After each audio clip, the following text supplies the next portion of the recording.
No, it's not. I'm sorry, I'm a lesbian. Does it need some lube? Can I spit on it? Okay. Not that, don't have that much experience. Anyway, hi, welcome. Thank you for being here. I grew up with a disability called cerebral palsy. Anybody else with a disability in the group? Woo, no, just me, okay. One of the things that was hard about growing up with a disability is I got bullied a lot. And I still remember the day that I finally had enough and it was like, fuck you, Dad! Yeah. It was very empowering.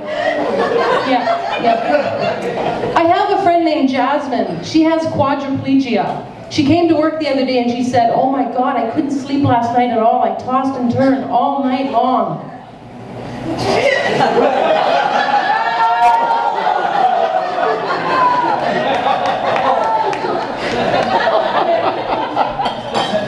I also have a friend named Wendy. She's got paraplegia. She says guys are always asking her if she can have sex.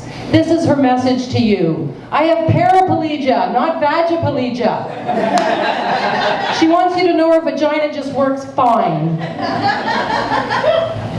Another thing that was hard about growing up was I never saw myself reflected in popular culture. So it ended up making me feel really invisible. So I just had to say, thank God for the zombie hordes on The Walking Dead. Finally, some representation. My people. No, seriously, it's like going to a convention of people with cerebral palsy.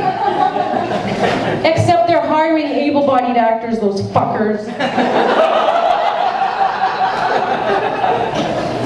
I'm having a hot flash. It just gets better and better, ladies. Woo-woo!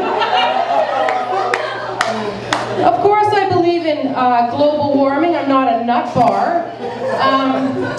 And I know what causes it, but I really think that menopausal women might have a part to play in heating up the planet. Seriously. If we could figure out a way to access this energy, we wouldn't need fucking oil.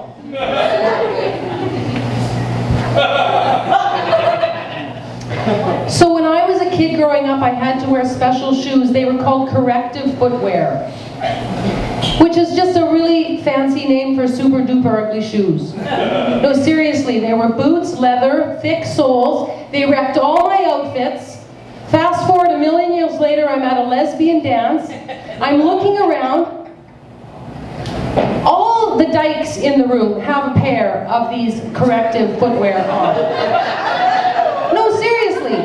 Big boots, thick soles, they're $200 each now, and they're the uniform for lesbians everywhere.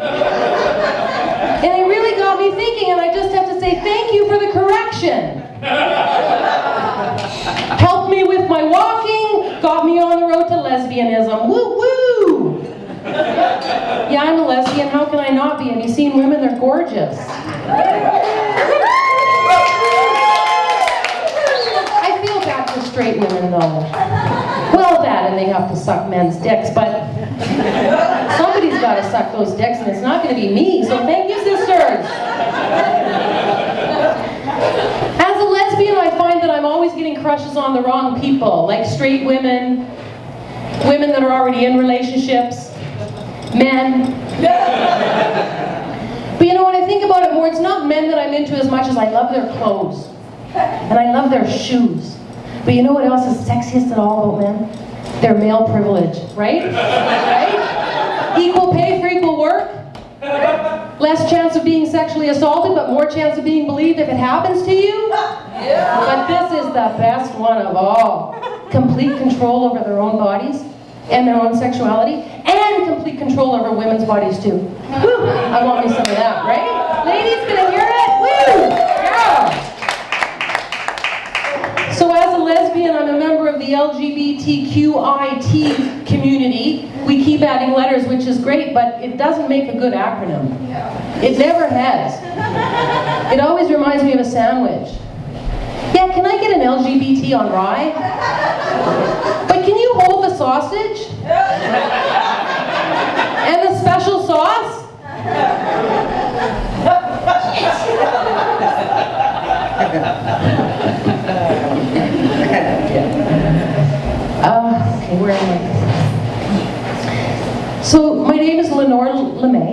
Lenore LeMay. Isn't that nice? Doesn't it sound like we should be famous with a name like that? I'm trying. But some women in the room know me because I have a small cult following for a lesbian westerns that I wrote under the pen name Lenore LeMay.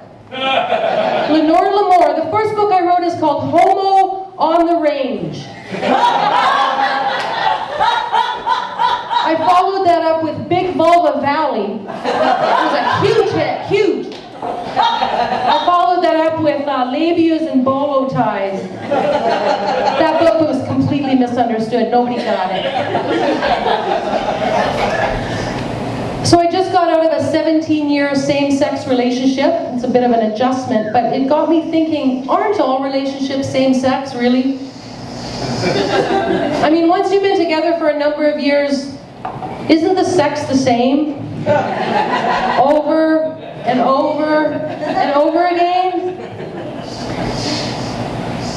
So I decided to get into dating, and I found out about this new thing called Friends with Benefits. I'm so stoked about it. It's so cool. Of course, it's not new. We used to just call it cheating. But I love the clarity of it. Friends with benefits. I work for myself, so I could really use some benefits like dental and vacation. But more than that, I really like the idea. I have a couple of friends I'd really like to sleep with at least once. Don't you? Does that make me a bit pervy? Yeah. So I got onto the social media. I found this completely lesbian website for dating called Plenty of Fish.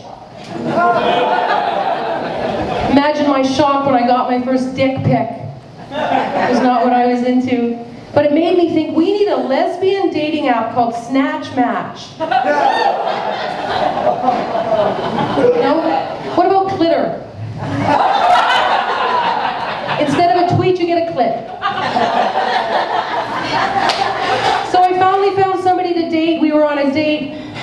We were having sex, and we were trying to do a 69. It was a complete fucking disaster. Because that's where I've learned that my age coupled with my disability have intersected to make things really difficult. So I think now that instead of a 69, I'm more like an 11.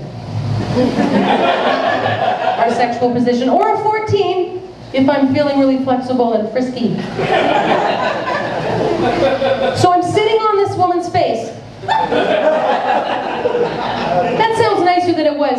I'm not sitting on her face as much as I'm wedged onto her face, because with the cerebral palsy I can't get my legs that far apart.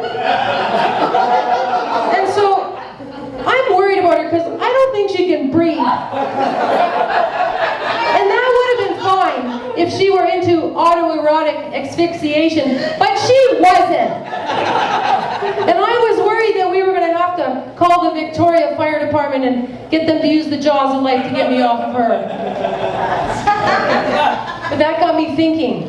Some of you are too young to remember this, but Suzanne Summers used to have a product called the Thigh Master.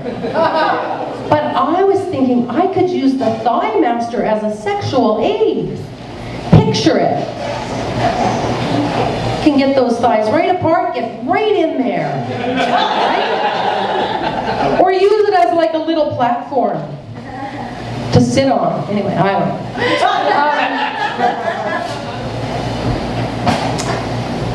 You know, it got me thinking too that it's a good thing I like the backdoor action. Because as a person with a disability, it's really accessible, and we're all about accessibility. So I like to practice safe sex, which means I like to get women to sign a waiver, to wear a neck brace, and our safe word is spaz. Please don't snap my neck. Thank you very much.